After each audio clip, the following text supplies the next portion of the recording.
Good afternoon, Bay Nation. Welcome to another episode of Fantasy Bay.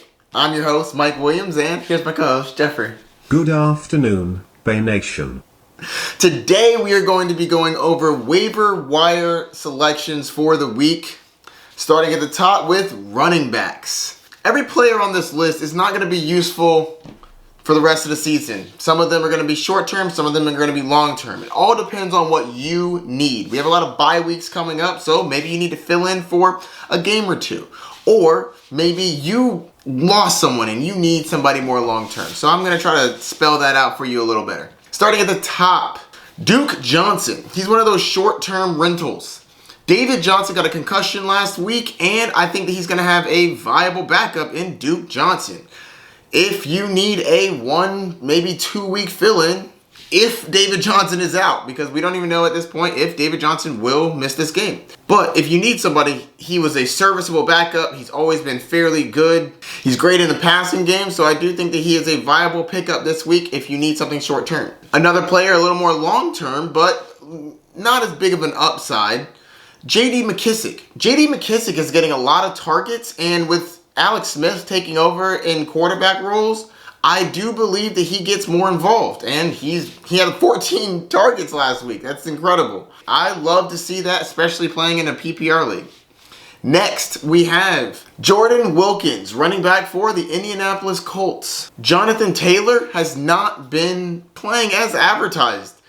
We expected him to come in and dominate, and he has just not done that so far, especially behind an amazing offensive line. It just has not panned out, and he's been fumbling. Jordan Wilkins is coming in and playing pretty well. So I think that if we continue to see the shifts in the touches, I think that Jordan Wilkins could be a pretty solid long-term add. A couple other people I would just like to mention. Kalen Ballage, he played fine this last week, but they moved him back to the practice squad. I'm not quite sure what's going to happen with Justin Jackson, running back for the Chargers. His situation's a little up in the air, but I do think that he is a viable play if Justin Jackson's out. Next, we have another person that you could start, Wayne Gallman. We don't really know what's happening with Devonta Freeman. It's really not the greatest backfield anyways, and it's not a good matchup against the Eagles, but just throwing out some names just in case you need some people. All right, just a note.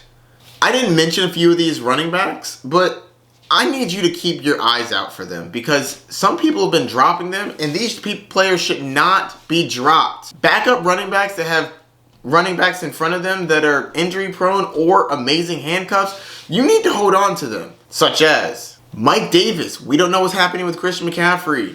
Giovanni Bernard. We don't know what's happening with Joe Mixon. Chase Edmonds, we don't know what's happening with Kenyon Drake. Jamal Williams, we know that Aaron Jones is back and looking fine, but he could get re-injured again. And I'm going to throw in Latavius Murray in there and Alexander Madison.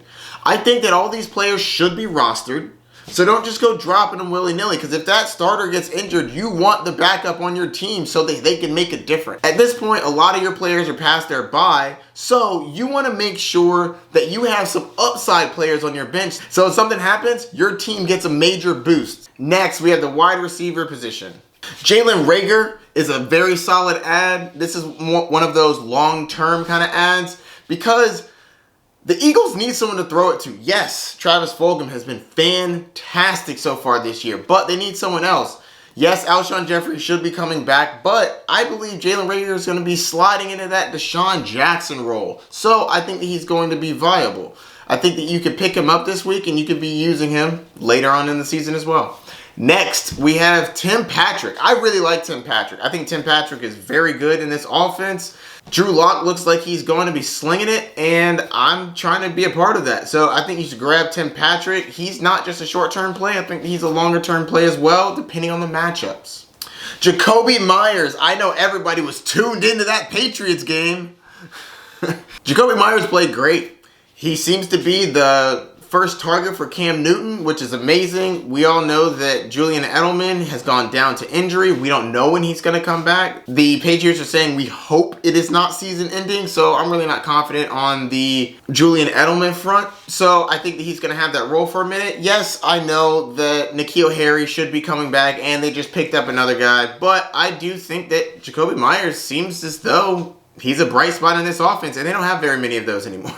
Up next, Curtis Samuel. I think Curtis Samuel has been involved in multiple facets of the game, so I think that's really useful for this offense. Yes, Christian McCaffrey is back, but Christian McCaffrey's a little dinged up. Curtis Samuel seems to be a pretty solid add. I think that he should be added in all formats, and whether or not you're going to play him on a week-to-week basis, I'm a little hesitant on that, but I think it does show that he could be a fill-in here and there. A couple just to mention: Christian Kirk, if he's still out there, I think that he's a fine add. He's getting more involved in the offense, and Kyler Murray is a great quarterback. You definitely want to be attached to that offense. Another person that I think that you could add, Nelson Aguilar. I think Nelson Aguilar has been looking great. He's getting the touchdowns, and he seems to have a better rapport than Henry Ruggs in this offense, so I think that he's a solid add as well. Cordell Patterson, I think that Cordell Patterson could be a fine add with David Montgomery going down and possibly not playing this week due to concussion. I think that Cordell Patterson will be involved in the passing game and the running game. And I'll throw out Danny Amendola and Brashad Perriman. I think those are both fine adds if you're desperate. Next, let's go to the tight end position. Tight end position is terrible, just like every other year. But I think that Austin Hooper is a solid add. With Baker Mayfield losing Odell Beckham Jr., I do think that he will spread the ball around a little more, and I think that that can only mean good things for Austin Hooper. Next, we have Jimmy Graham. Jimmy Graham has been playing very well, and I think that, for the tight end landscape, you really can't ask for much more than Jimmy Graham's giving you on a week-to-week basis. So, I think that Jimmy Graham's going to be a fine add. Dallas Goedert, I think he's a solid add. Jordan Reed if you're desperate. All right, moving on to the quarterback position. I like Carson Wentz this week. Playing against the Giants, not scared of them. Carson Wentz been playing pretty well, starting to get some more weapons back. You like that? So I think you can fire him up this week. It'd be really solid. Up next, Jared Goff going against Seattle. Seattle is terrible on defense. They're absolutely the worst. It's incredible how bad they can be. So definitely start up Jared Goff against the Seattle Seahawks. You won't regret it. Next, we're going to talk defenses. Back to those Eagles. Eagles versus the Giants, fire them up. Daniel Jones loves to turn the ball over every week. I'm going to be picking on this guy because all he likes to do is turn the ball over. Another defense, it hurts me to say because they just dominated my Bucks, but the Saints. The Saints looked great against Tampa Bay, and now they get to go against the 49ers with a backup quarterback. I do think that the 49ers are going to play okay, but I think that there's going to be some sacks, some picks. So I think that if you need somebody, you can play the Saints. All right, I think that's going to do it for this one. Geoffrey, of the players that I've selected, do you have any that you really like more than the others? At running back, I think J.D. McKissic is a great add.